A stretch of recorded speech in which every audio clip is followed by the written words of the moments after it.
Everybody, today we are looking at Luke chapter 6, verses 17 to 26, often called the Sermon on the Plain. We'll do a couple of things today. First, we'll compare Luke's sermon to Matthew's Sermon on the Mount in Matthew chapters 5 to 7. And then we'll zero in on Luke's theme on wealth and poverty and the great reversal, and then talk about what that all means for us today. So let's dive in. First of all, Luke's sermon and Matthew's sermon have a lot of similarities.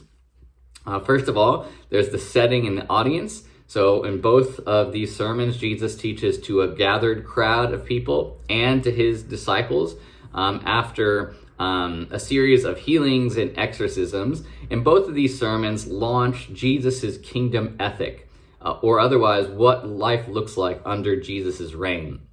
Both of these sermons start with Beatitudes. Beatitude is a word that simply means blessed are or happy are. It's the Greek word makarios, which is signaling God's favor in surprising places. More on that in a moment. The language is really interesting. Matthew uses third person, so blessed are those, whereas Luke uses second person, blessed are you. This probably means that Jesus in Matthew was most interested in addressing the gathered crowd, whereas Jesus in Luke was more interested in speaking to his actual disciples, even though there was a larger crowd present. Which then leads us to ask, well, was this one sermon or was it two different sermons? Some scholars argue that there was originally one sermon and that Luke and Matthew both took elements of that sermon and shaped them for their particular audience. This is not new. This is a thing that biblical writers do. They take these truths and these teachings and they frame them in such a way to address them to particular audiences that they are writing to. So that shouldn't be strange to us. However, I tend to think that these are actually two different sermons at two different times to different groups of people. Jesus' ministry was 3 years long, and you have to imagine that he was constantly meeting new people. And so it's not far off to think that he would repeat things to new groups of people rather than just teaching new things all the time. Because those new groups of people wouldn't necessarily have heard the old things that he had taught. And so I think perhaps these are two different sermons at two different places.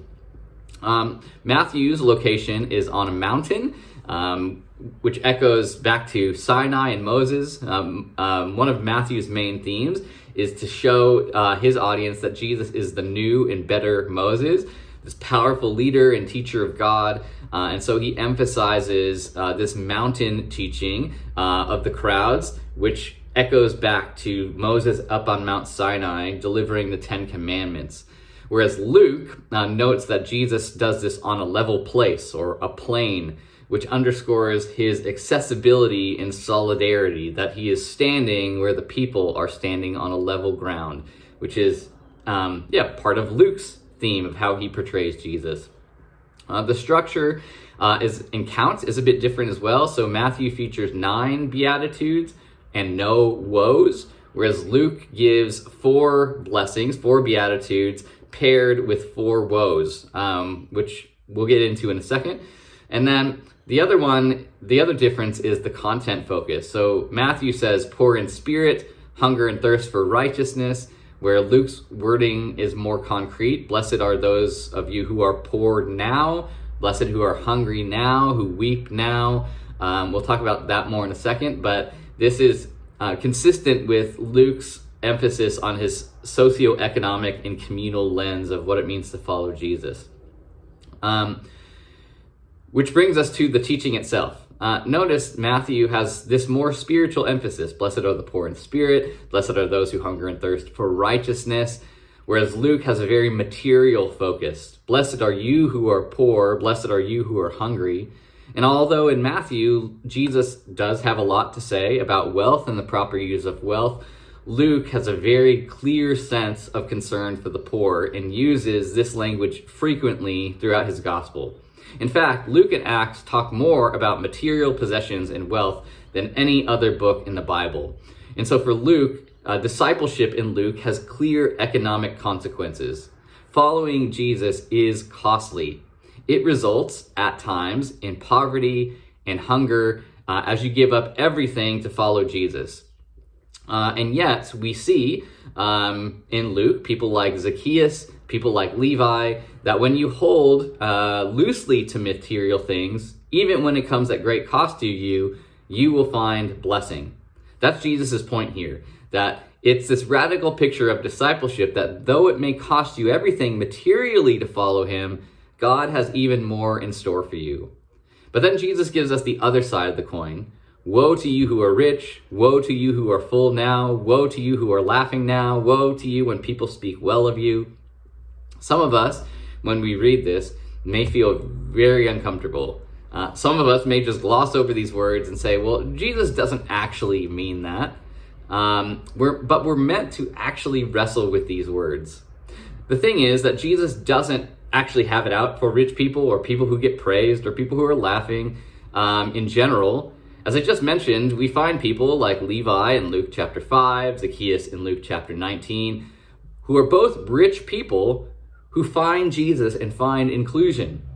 But those guys are starkly contrast to the rich fool in Luke 10 or the rich young ruler in Luke 18, both of whom are also rich, but unlike Levi and Zacchaeus, they hold their wealth and their possessions so tightly that they miss out on the greater prize.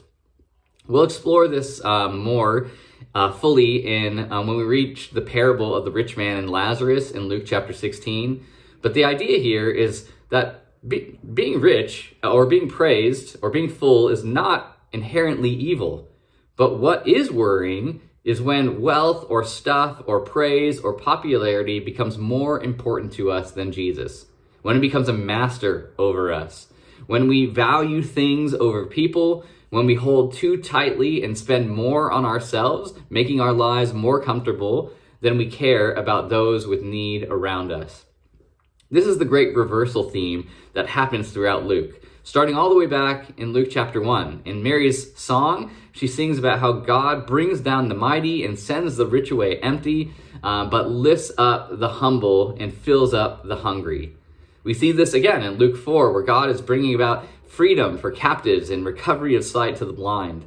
We see this later on in various encounters and teachings and parables, that those who want to save their life, who want to have more, who want to be comfortable, will actually lose their life in the end. But those who hold their lives and their stuff loosely will find more than they can imagine. And so the question for us is, where are we currently situated if Jesus' teaching here is true? When wealth is not deployed for material mercy, to feed the hungry, to welcome the marginalized, to free the indebted, it can become a spiritual hazard. Luke's gospel insists that money moves. It either moves outward in love or it moves inward in self-protection. And that direction reveals where our heart's allegiance is.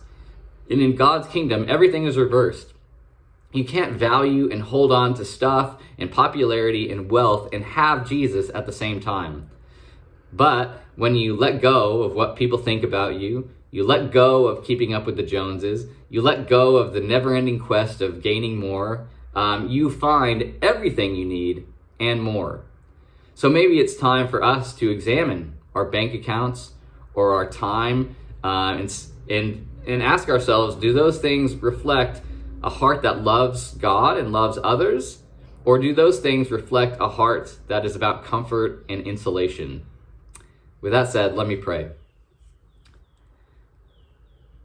Jesus, these words are both comforting and unsettling. It's scary to think about letting go, yet when we do that, we find more than we could ever imagine.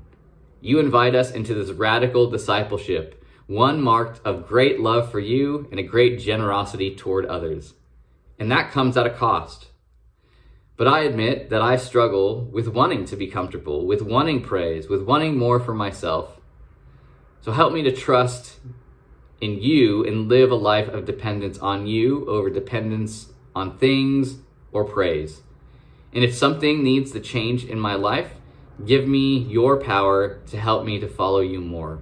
With the help of your Spirit, I pray. Amen. We'll see you next time. Bye.